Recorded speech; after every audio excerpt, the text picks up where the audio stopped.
Halo saudara-saudara semua yang terkasih di dalam Tuhan kita Yesus Kristus.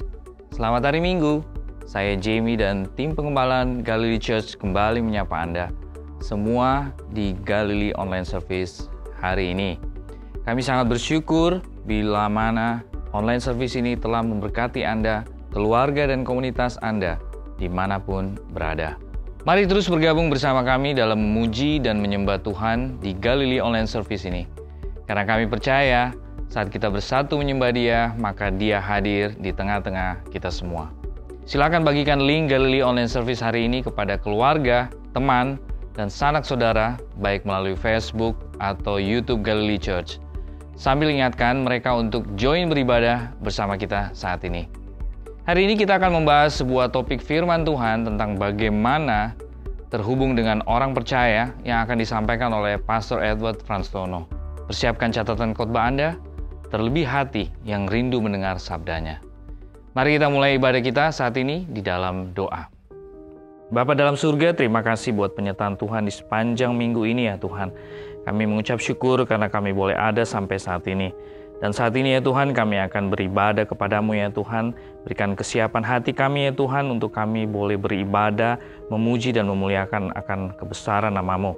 Terima kasih ya Tuhan, sertai ibadah kami pada saat ini ya Tuhan, dari awal, pertengahan, hingga akhirnya. Dan semua ini kami mohon hanya di dalam nama Tuhan Yesus, Juru Selamat kami yang hidup. Amin. Selamat beribadah.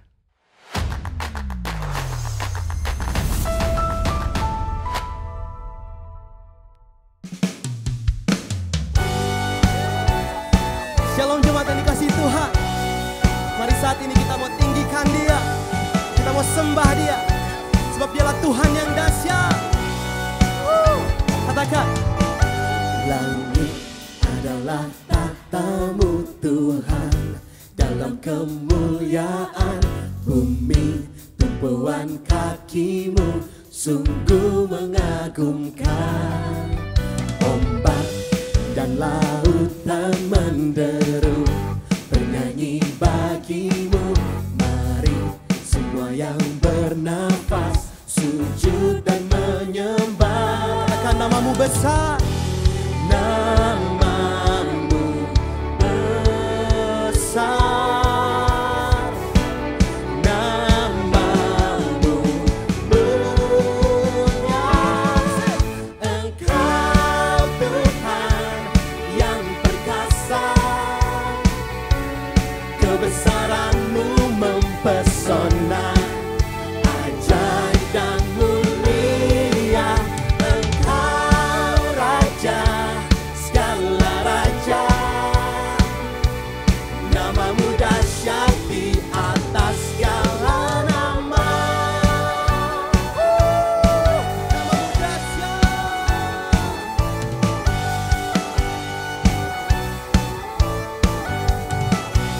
Katakan, langit adalah tahta-Mu. Langit adalah tahta-Mu Tuhan, dalam kemuliaan bumi tumpuan kaki-Mu sungguh mengagumkan. Ombak dan lautan menderu bernyanyi bagi-Mu. Mari semua yang sujud dan menyembah. Amin. Katakan nama-Mu besar, nama-Mu besar, nama-Mu mulia, nama-Mu mulia. Engkau Tuhan yang perkasa, kebesaran-Mu mempesona, ajaib dan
masih antusias untuk memuji Tuhan, amin. If you just wanna lift your name higher.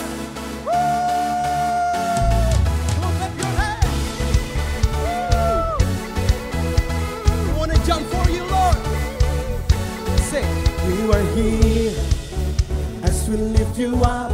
You were riding on our praise, being enthroned over everything.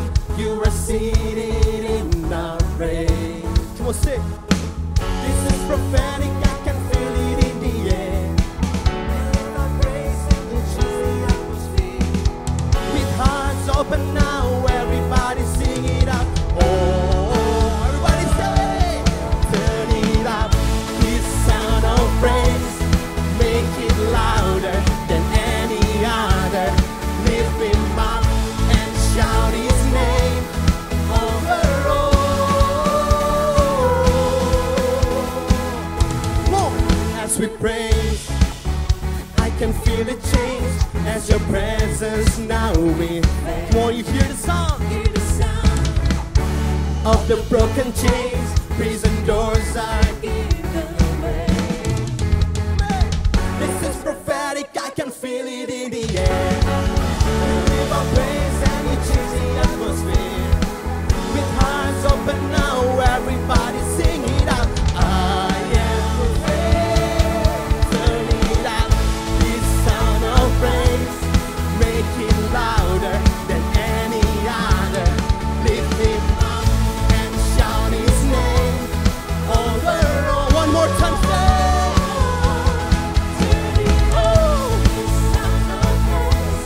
Make it louder than any other. Lift him up and shout his name over all.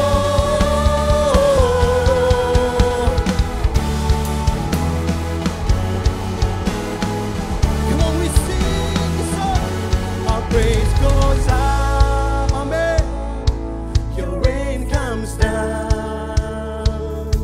Our praise goes up. Your rain comes down. Our praise goes up. Your rain comes down. Oh, our praise goes up and your rain comes down. Your rain comes down. We shout of praise. We shout of praise. We celebrate. King of glory, enter in. You are riding on our praise. Oh, turn it up. This sound of praise, make it louder than any other. Lift him up and shout his name over all. Say, turn it up. This sound of praise, make it louder than any other. Lift him up and shout his name over all. Woo! Give him a shout of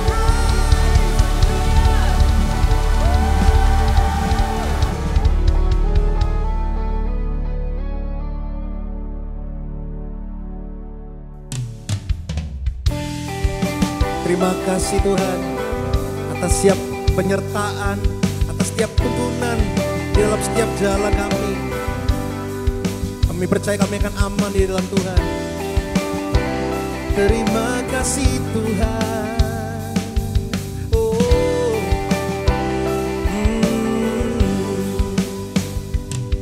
Di setiap langkahku, tanganmu menuntun jalanku, karena kau pelita hidupku yang selalu bersinar dalamku. Kasih-Mu sempurna, selalu baru, tiada habisnya. Apapun cerita hidupku, janji-Mu tak kau tinggalkanku. Semua percaya Kau Tuhan atasku, ku serahkan semua masa depanku. Ku tak akan takut, hidupku aman di dalam-Mu.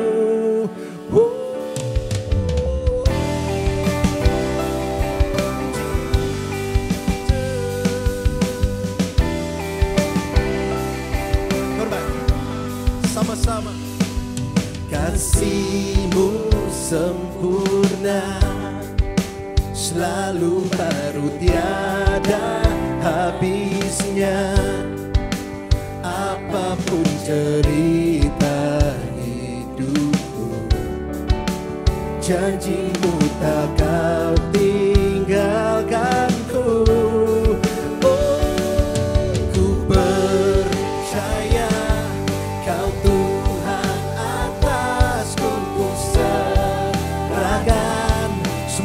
Masa depanku, ku tak akan takut, hidupku aman di dalam-Mu. Ku berjalan dalam kebenaran-Mu, sumber damai di dalam jiwaku. Kau Yesus yang tiada yang mustahil bagi-Mu. Forever I will sing in Your presence. Forever I will trust in Your name. Your will be done. Your will be done. Your will be done.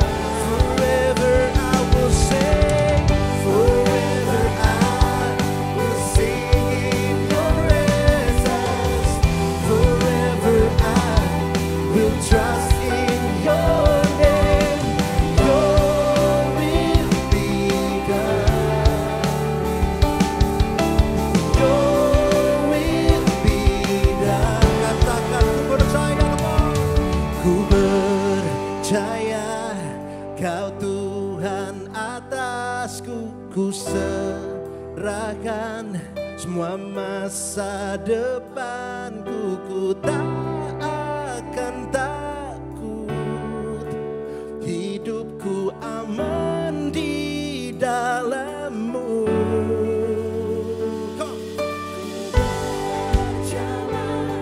Dalam kebenaran-Mu, sumber damai di dalam jiwaku.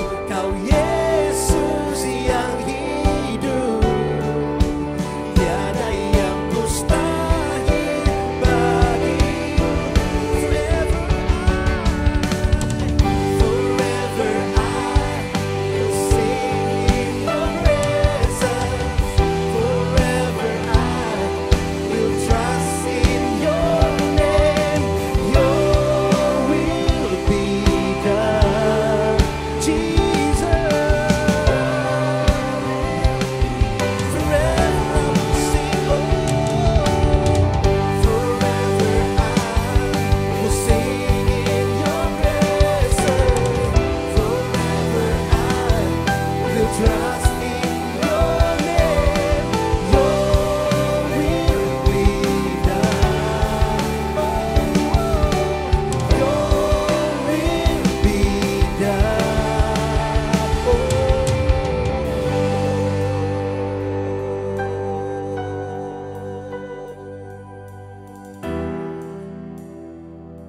Kami percaya kehendak-Mu terjadi, kehendak-Mu tergenapi di dalam hidup kami. Terima kasih Tuhan buat kebaikan-Mu. Terima kasih Tuhan buat penyertaan-Mu. Harapan kami ada dalam-Mu, rencana hidup kami ada dalam-Mu.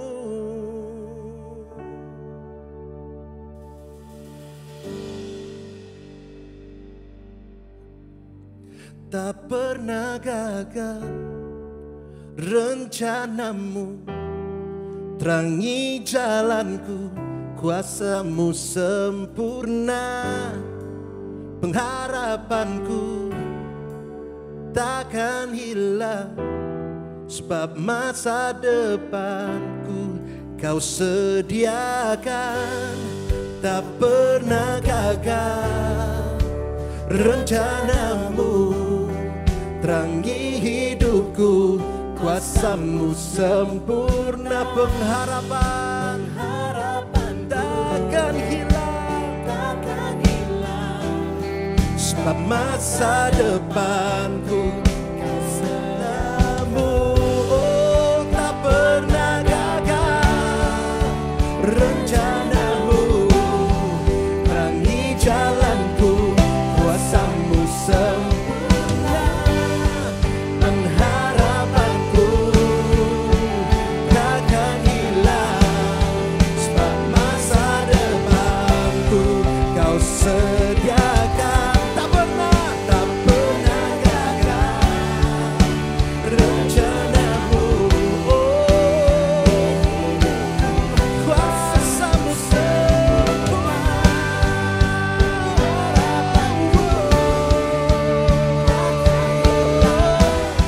Sebab masa depanku dalam-Mu, harapanku di dalam-Mu.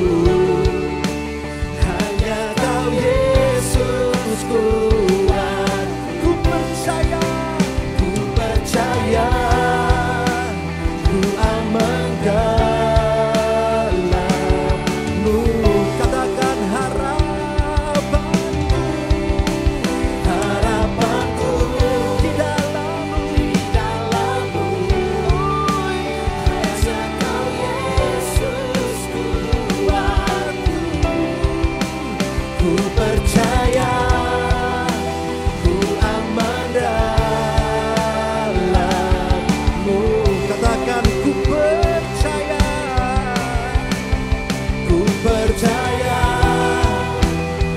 aman dalam-Mu. Kami percaya padamu Tuhan.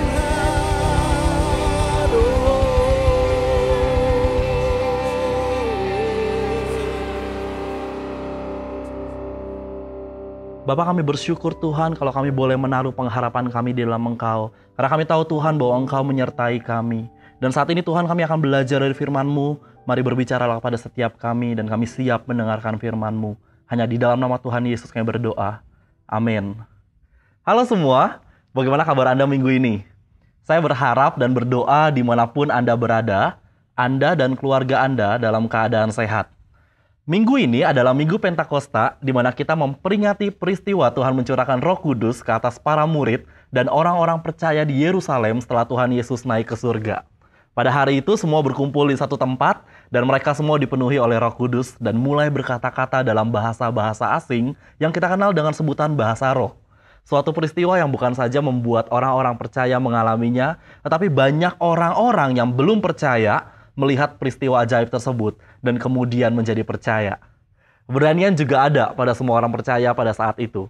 Mereka dengan berani menjadi saksi, menyampaikan kebenaran kepada orang-orang yang belum percaya. Dan setelah peristiwa itu, orang-orang percaya berkumpul menjadi jemaat mula-mula. Mereka berkumpul dari rumah ke rumah, mereka saling berbagi, mereka memecahkan roti untuk makan bersama, mereka belajar firman Tuhan bersama. Sepertinya terdengar tidak asing ya. Seperti saat ini kita semua alami. Beribadah dari rumah, berkumpul dengan keluarga atau saudara seiman dalam kelompok-kelompok kecil, bersekutu bersama, belajar firman Tuhan bersama, dan makan bersama.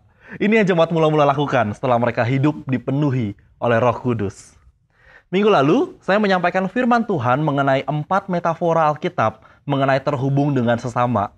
Dan hari ini masih dalam kelanjutan seri khotbah 5 kebutuhan utama kehidupan, kita akan belajar bagaimana terhubung dengan orang percaya. Pernahkah Anda berada dalam satu percakapan, tetapi lawan bicara Anda tidak mengerti apa yang sedang Anda bicarakan? Anda berusaha mengulangi, Anda berusaha menggunakan kata-kata lain untuk menjelaskan, tetapi lawan bicara Anda tetap tidak mengerti maksud Anda. Gimana sih? Kok orang-orang ini nggak ngerti-ngerti ya? Mungkin itu yang Anda gerutu dalam hati Anda. Salah satu kebutuhan dasar manusia di dalam hidupnya adalah kebutuhan untuk dipahami. Kita akan berusaha sekuat tenaga kita untuk membuat orang memahami kita. Kita berusaha membuat mereka mengerti perasaan kita, pikiran kita, dan maksud kita. Kita semua perlu orang untuk terkoneksi dengan kita. Ingat beberapa waktu lalu yang saya sampaikan dalam sebuah penelitian dikatakan orang yang tidak terhubung dengan orang lain atau yang tidak berkomunikasi dengan orang lain akan 2-3 kali lebih dekat dengan kematian. Bahkan 10 kali lebih cepat mengalami depresi akut karena masalah emosional. Koneksi antar manusia adalah seperti obat yang paling manjur. Kita semua membutuhkannya.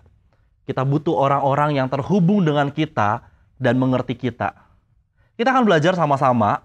Ada 6 prinsip bagaimana terhubung dengan orang percaya. Terhubung dengan orang percaya yang saya maksudkan adalah hubungan yang begitu erat dari hati ke hati, dari jiwa ke jiwa. Tapi sebelum kita melihat ke 6 prinsip ini, saya mau mengajak Anda untuk memikirkan seorang yang Anda mau terhubung dengannya. Mungkin mereka keluarga Anda, atau teman small group Anda, atau teman Anda yang bukan orang percaya, tetapi Anda mau dia mengenal Tuhan melalui Anda. Mari kita lihat prinsip yang pertama, berani dan inisiatif. Kita harus bersedia untuk mengambil langkah pertama. Jangan menunggu orang tersebut yang datang menghampiri kita, kemudian minta mereka terkoneksi dengan kita. Hal ini memerlukan keberanian dan inisiatif. Kenapa? Karena mungkin kita takut dengan penolakan. Ketakutan ini bukan hal yang baru. Bahkan sejak Adam dan Hawa jatuh ke dalam dosa, Tuhan datang mencari mereka. Dan kemudian apa yang Adam katakan? Aku takut dan aku bersembunyi. Manusia melakukan hal yang serupa sejak saat itu. Takut terhadap penolakan. Dan kita bersembunyi. Kita menyembunyikan diri kita. Kita tidak mau orang-orang tahu seperti apa kita sebenarnya. Kita tidak mau orang lain melihat ke dalam hati kita. Kenapa? Karena kita takut ketika orang tahu siapa kita sesungguhnya. Dan mereka tidak menyukai kita. Kita takut mereka akan menolak kita. Atau mungkin menghancurkan kita.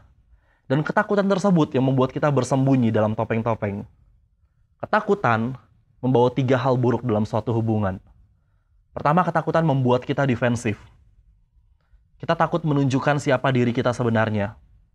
Kita berusaha memasang benteng supaya orang-orang tidak mengetahui titik lemah kita. Yang kedua, ketakutan membuat kita berjarak. Kita tidak mau orang lain terlalu dekat dengan kita. Kita menarik diri. Kita menghindar, kita menutupi emosi kita, sehingga orang tidak mengetahui perasaan kita. Kita nggak jujur dan berpikir terbuka. Yang ketiga, ketakutan membuat kita jadi banyak menuntut. Ketakutan membuat kita jadi insecure dengan diri kita. Dan untuk menutupi rasa tidak percaya diri, kita menuntut banyak hal kepada orang lain, supaya kekurangan kita tidak tersoroti. Firman Tuhan mengatakan ini, sebab Allah memberikan kepada kita bukan roh ketakutan, melainkan roh yang membangkitkan kekuatan, kasih, dan ketertiban. Keberanian datangnya dari Tuhan yang memampukan kita untuk mengasihi orang-orang. Kita tidak akan khawatir dengan kekurangan yang kita punya. Karena kita tahu Tuhan kita jauh melebihi apapun yang ada di dunia ini. Semakin kita mengasihi Tuhan, semakin keberanian ada pada diri kita. Prinsip yang kedua, perhatikan kebutuhan mereka. Dengan kata lain, jika kita mau terhubung dengan orang-orang, kita harus mulai untuk mengerti kebutuhan mereka, dan bukan kebutuhan kita. Kita harus memahami kekurangan, masalah, atau rasa sakit mereka terlebih dahulu di atas keperluan kita. Alkitab juga mengatakan hal yang sama dengan ini. Dan janganlah tiap-tiap orang hanya memperhatikan kepentingannya sendiri, tetapi kepentingan orang lain juga. Hal ini sebenarnya bertentangan dengan apa yang dunia ajarkan. Bahkan sejak kita lahir, kita berada dalam kondisi diharuskan untuk mementingkan diri kita sendiri. Secara natural pun kita melakukan hal tersebut. Kita berpikir untuk kebutuhan kita keinginan kita, goal, ambisi, dan hal-hal yang kita mau ada untuk diri kita sendiri. Saya harus berhasil, saya harus menjadi yang terbaik, saya harus menjadi yang pertama. Dan hasilnya, banyak orang terputus hubungannya dengan orang-orang lain karena yang mereka pikirkan hanya untuk diri mereka sendiri. Saya ingat satu kejadian pada waktu saya di Korea. Pagi itu seperti biasa saya naik metro subway untuk pergi ke kampus. Kalau pagi hari di stasiun subway itu penuh banget. Banyak antrian di setiap peron. Saat sedang menunggu kereta datang, tiba-tiba ada seorang pria yang berlari melawan arah dengan begitu cepat, diikuti dari belakang seorang wanita yang berusaha mengejarnya sambil teriak-teriak. Pria itu seperti yang membawa tas tangan, yang kemungkinan adalah tas si wanita itu. Pada waktu itu saya belum begitu memahami bahasa Korea, dan saya tidak tahu apa yang diteriakkan wanita itu. Cuma satu kata yang saya pahami waktu itu. Dowajuseyo, dowajuseyo. Wanita itu berteriak minta tolong ke orang-orang di sekitarnya. Namun sayangnya, tidak ada seorang pun yang mau menolongnya. Orang-orang di sekitar wanita itu hanya melihatnya yang terus berlari, mengejar pria yang sudah jauh meninggalkannya. Saya sempat terdiam melihat peristiwa itu. Pertama karena saya nggak paham apa yang dikatakan wanita tersebut. Dan yang kedua saya berpikir, kenapa tidak ada seorang pun yang menolongnya?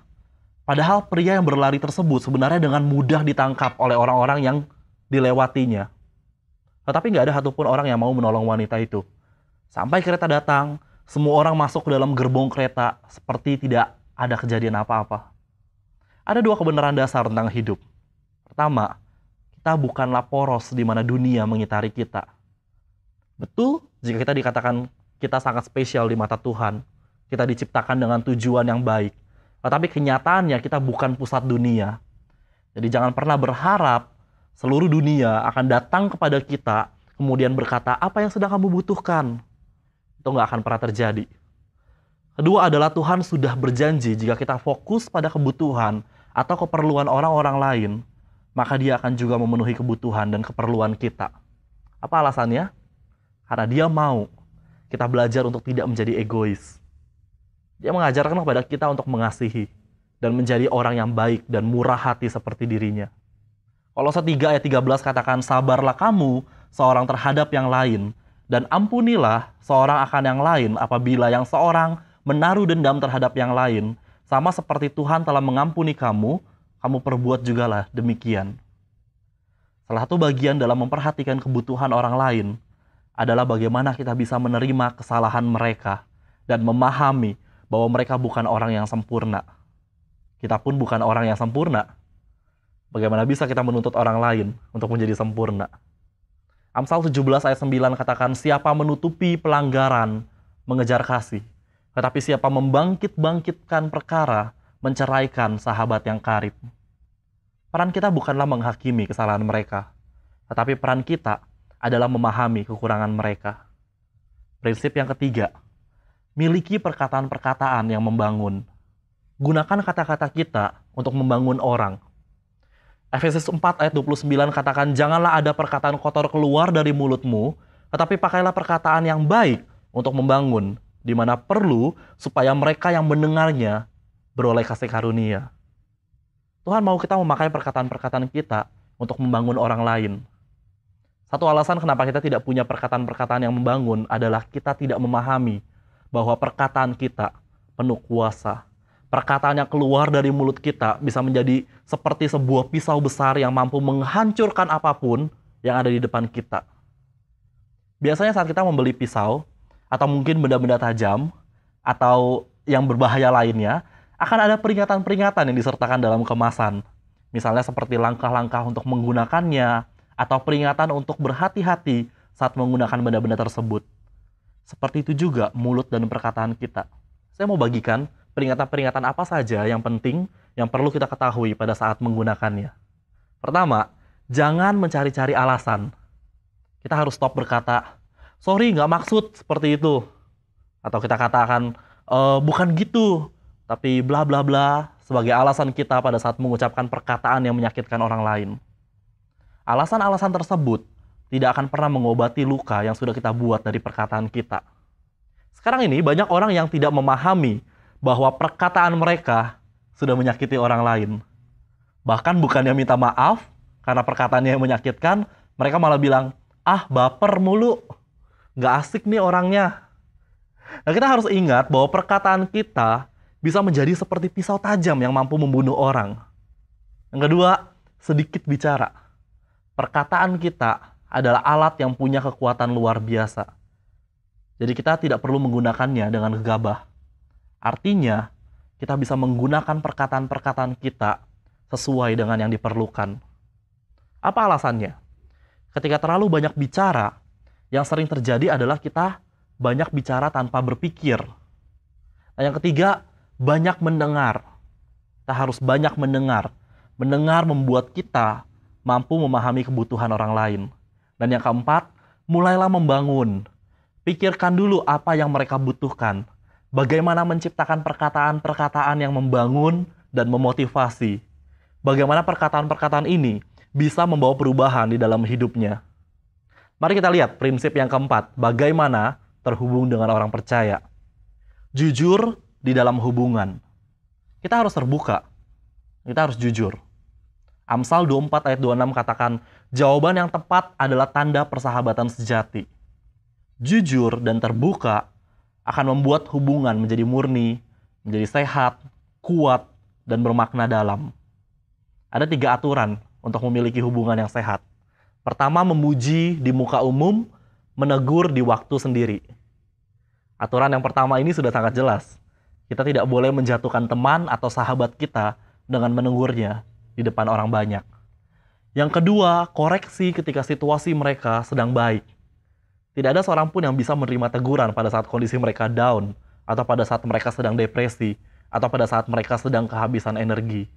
Yang ketiga, jangan menegur berlebihan, hanya untuk membuktikan bahwa pernyataan Anda benar. Sekali lagi, ini bukan tentang bagaimana kita memahami orang lain. Bukan orang tersebut yang harus memahami kita. Kita lihat prinsip yang kelima. Bisa memegang rahasia.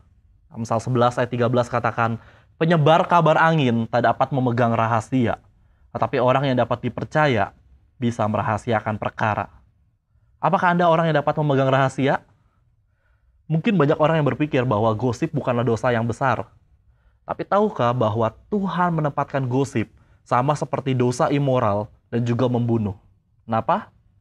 Karena gosip dapat merusak hubungan. Gosip bisa menghancurkan persahabatan, menghancurkan keluarga, bahkan gereja. Gereja lebih banyak hancur karena gosip dibandingkan karena persekusi atau penganiayaan. Apa itu gosip? Gosip adalah membicarakan situasi seseorang, tetapi bukan bagian dari masalah itu, ataupun bagian dari solusi untuk masalah itu. Ketika kita berbicara dengan seseorang tentang masalah seseorang lainnya, namun tanpa tujuan yang jelas dari pembicaraan itu gosip. Kita berbicara tentang masalah orang tersebut dengan tujuan untuk membuat pikiran kita sendiri nyaman bahwa masalah orang tersebut lebih besar dari masalah yang kita punya. Ada kisah di dalam Alkitab di mana Tuhan marah sekali dengan gosip. Ingat kisah tentang Musa? Ia mempunyai kakak perempuan bernama Miriam yang didapati bergosip tentang Musa. Tuhan marah dan membuat Miriam terkena kusta. Walaupun pada akhirnya Musa berdoa untuk kesembuhan Miriam. Mungkin ada di antara Anda yang pernah menjadi korban gosip. Ada rasa sakit hati yang begitu besar. Karena mungkin orang-orang yang menyakiti Anda sebenarnya adalah orang yang dekat dengan Anda. Berdoa untuk mereka. Tuhan katakan berdoalah untuk mereka yang menyakitimu, yang bergosip tentang kamu, supaya kamu dibebaskan dari rasa sakit itu. Tetapi setiap kita juga diingatkan bahwa tidak ada sedikit pun hal baik dari gosip. Apa yang dialami Miriam menjadi bukti bahwa Tuhan sangat membenci gosip. Mari kita lihat prinsip yang terakhir. Bangun komitmen dalam hubungan. Hubungan yang baik memerlukan proses dan waktu. Ini tidak mungkin terjadi secara kebetulan. Ada hal-hal yang harus dilakukan sampai terbangunnya relasi yang kuat dan dalam. Komitmen diperlukan untuk memperkuat hubungan. Amsal 17 ayat 17 katakan seorang sahabat menaruh kasih setiap waktu dan menjadi seorang saudara dalam kesukaran. Komitmen artinya ada harga yang harus dibayar. Mungkin itu waktu, atau mungkin sesuatu yang tidak mengenakan, tetapi itulah proses membangun hubungan yang kuat. Pertanyaan selanjutnya adalah, kepada siapa kita harus membangun hubungan yang kuat dan dalam? kita nggak bisa membangun hubungan yang kuat dan dalam kepada semua orang. Itu akan memerlukan waktu sangat panjang. Tetapi Anda bisa membangun hubungan yang dalam dengan orang-orang yang dekat dengan Anda. Mungkin mereka keluarga Anda, mungkin mereka teman-teman di tempat pekerjaan Anda, atau di sekolah Anda, atau di kampus Anda. Mungkin mereka adalah teman-teman dalam small group Anda. Dan saya mau menekankan kembali mengenai small group. Apa itu small group? Siapa mereka? Apa yang mereka lakukan? Mengapa saya harus tergabung dengan small group? Ingat, jemaat mula-mula membangun komunitas kecil mereka. Mereka saling mengenal, mereka saling terhubung, mereka saling mendukung, berbagi makanan, berbagi kebutuhan. Mereka saling memahami situasi dan kondisi satu dengan yang lainnya. Mereka belajar firman Tuhan bersama, dan mereka saling mendoakan satu dengan yang lainnya. Iman mereka bertumbuh secara bersama. Indah bukan? Bagi Anda yang belum tergabung dengan small group, jangan ragu untuk menanyakan hal ini. Kita semua perlu support system dalam hidup kita. Kita perlu orang-orang berada di sekitar kita yang bisa mendukung kita, yang bisa mengasihi kita, yang bisa menerima kekurangan kita, dan yang bisa menolong kita. Mari kita berdoa. Bersyukur Tuhan buat firman-Mu yang boleh mengingatkan kami kembali Tuhan, bahwa begitu pentingnya terhubung dengan orang-orang percaya, dengan saudara seiman yang berada di sekitar kami Tuhan, dengan gereja-Mu. Kami berdoa Tuhan, pakai setiap kami untuk menjadi orang-orang yang benar, yang bisa mengasihi mereka yang belum mengenal Engkau Tuhan. Kami bisa mempresentasikan gereja-Mu Tuhan melalui kehidupan kami. Kami bisa dipakai Engkau Tuhan untuk menjangkau banyak jiwa bagi kemuliaan nama-Mu. Berdoa Tuhan buat mereka yang saat ini belum berada dalam komunitas yang baik, komunitas yang membangun kehidupan mereka. Berdoa Tuhan, mari biarkan Tuhan bukakan jalan, sehingga mereka boleh bertemu dengan komunitas yang benar, komunitas yang membangun kehidupan mereka. Bersyukur Tuhan, terima kasih untuk firman-Mu. Berdoa hanya di dalam nama Tuhan Yesus Kristus. Berdoa kami mengucap syukur. Amin. Saudara, kita akan tutup ibadah kita dengan doa berkat.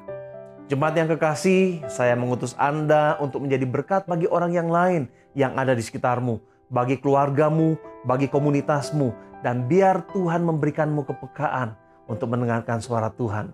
Anda akan semakin lapar dan haus akan firman Tuhan, sehingga firman Tuhan menjadi bagian di dalam kehidupanmu. Jadilah orang-orang Kristen yang tunduk dan taat kepada suara Tuhan, kepada firman Tuhan. Saudara, mari angkat tanganmu ke sorga dan terimalah berkat-berkat dari Tuhan. Tuhan memberkati engkau dan melindungi engkau. Tuhan menyinari engkau dengan cahaya wajahnya dan memberi engkau kasih karunia. Dan Tuhan menghadapkan wajahnya kepada engkau dan memberi engkau damai sejahtera-Nya. Allah sumber pengharapan memenuhi engkau dengan segala sukacita dan damai sejahtera dan dalam iman kamu. Sehingga oleh kekuatan Roh Kudus kamu berlimpah-limpah di dalam pengharapan. Kasih karunia Tuhan Yesus Kristus, kasih Allah dan persekutuan dengan Roh Kudus menyertai kamu sekalian. Dan semua berkat-berkat ini terjadi atas seluruh anak-anak Tuhan hanya di dalam nama Tuhan Yesus Kristus. Amin. Amin. Tuhan memberkati. God bless. Sungguh sebuah sukacita bisa beribadah bersama dengan Anda saat ini. Saya percaya ada banyak hal yang Tuhan nyatakan bagi Anda saat kita sungguh-sungguh menyembah-Nya. Dan bagi Anda yang rindu mengalami kasih Tuhan lebih dalam lagi, Anda mau bertumbuh di dalam pengenalan akan Tuhan melalui Galilee Ministry, Anda bisa menghubungi kami dengan cara mengisi respon card yang ada di dalam deskripsi YouTube Galilee Church. Atau Anda dapat scan QR Code yang tertera di layar Anda. Saat ini kami memberi kesempatan kepada Anda untuk memberikan persembahan atau ucapan syukur saudara kepada Tuhan dengan cara mentransfernya melalui QR Code, atau Anda bisa menggunakan aplikasi yang ada di layar Anda saat ini. Sampai jumpa minggu depan di Galilee Online Service. Tuhan memberkati.